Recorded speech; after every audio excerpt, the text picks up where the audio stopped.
You ask Tiger to solve.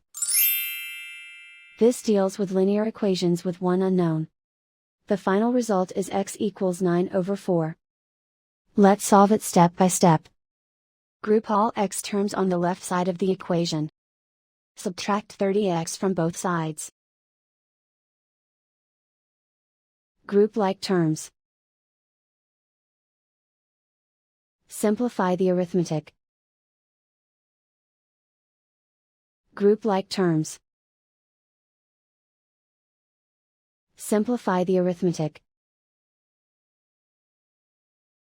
Group all constants on the right side of the equation. Add 90 to both sides.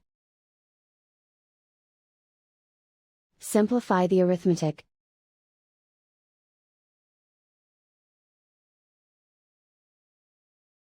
Isolate the x. Divide both sides by -20. Cancel out the negatives. Simplify the fraction. Cancel out the negatives. Find the greatest common factor of the numerator and denominator. Factor out and cancel the greatest common factor.